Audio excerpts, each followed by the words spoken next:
Bonjour, bienvenue pour une nouvelle vidéo du cabinet Landau & Associés. Voyons aujourd'hui le régime d'implantation d'antennes universitaires délivrant en France des diplômes étrangers. La création d'un établissement supérieur privé est assez libre en France, mais l'État a la main sur les délivrances de diplômes reconnus et sur les agréments, notamment celles propres aux formations en matière de santé. Le Conseil d'État nous confirme, dans une décision certes un peu ambiguë, que l'enseignement supérieur public d'un autre État sera en France un enseignement supérieur privé. Ce point pourrait être discuté, mais il faut reconnaître que ça correspond à peu près à ce qui se retrouve dans le Code de l'éducation en France. La création d'une structure diplômante de droit français est un parcours long et difficile, dont voici ici les 4 principales étapes.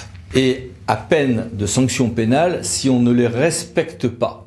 Il faut un régime particulier de création de ces établissements qui ne peuvent pas s'appeler universités sauf accord international entre États, mais ils peuvent s'appeler facultés libres, sous quelques réserves, sous quelques conditions, et ne vont pas pouvoir délivrer des diplômes français nationaux, sauf dans certains cas.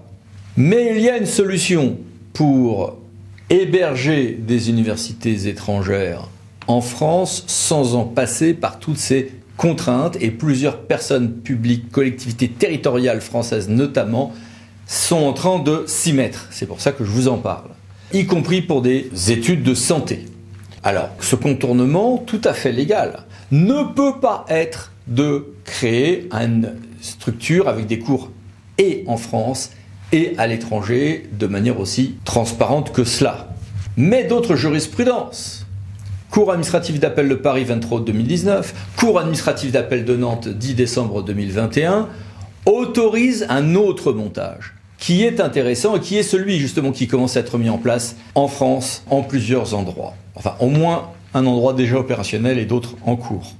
Il s'agit d'avoir un cours en distanciel dans un pays de l'Union européenne ou un autre pays, pour peu que ce soit légal, mais les pays de l'Union européenne peuvent délivrer des diplômes ayant de valeur européenne, bien sûr, il s'agit y compris de structures tout à fait publiques d'autres pays, et que dans le pays qui est le nôtre, la France, il n'y ait qu'un centre associatif d'appui, d'aide aux cours, qui accompagne cette formation d'un diplôme d'un pays étranger, comme d'autres le cas échéant, y compris pour les études de santé.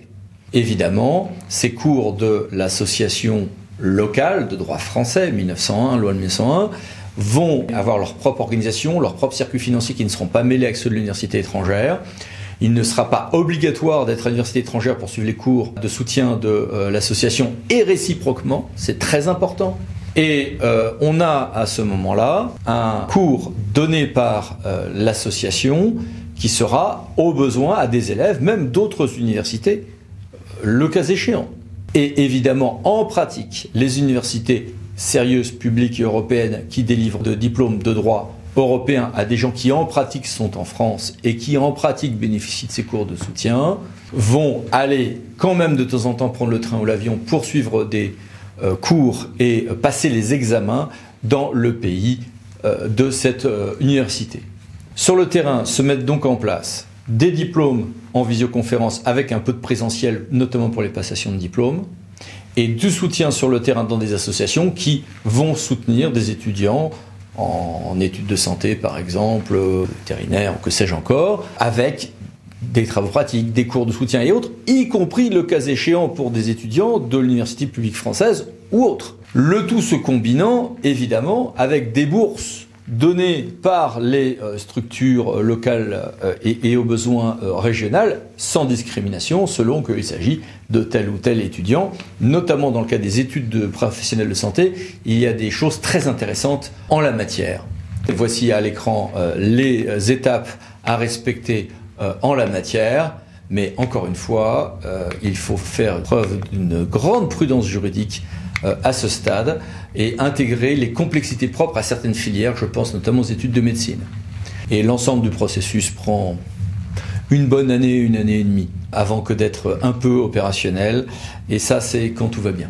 Voilà, je voulais attirer votre attention sur cette démarche un peu originale qui est celle notamment de partenaires sociaux et de collectivités territoriales aujourd'hui pour répondre à un certain nombre de difficultés propres à certaines régions.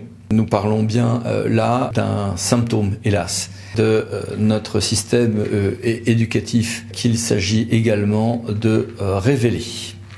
À bientôt pour d'autres vidéos du cabinet d'associés. Merci, au revoir.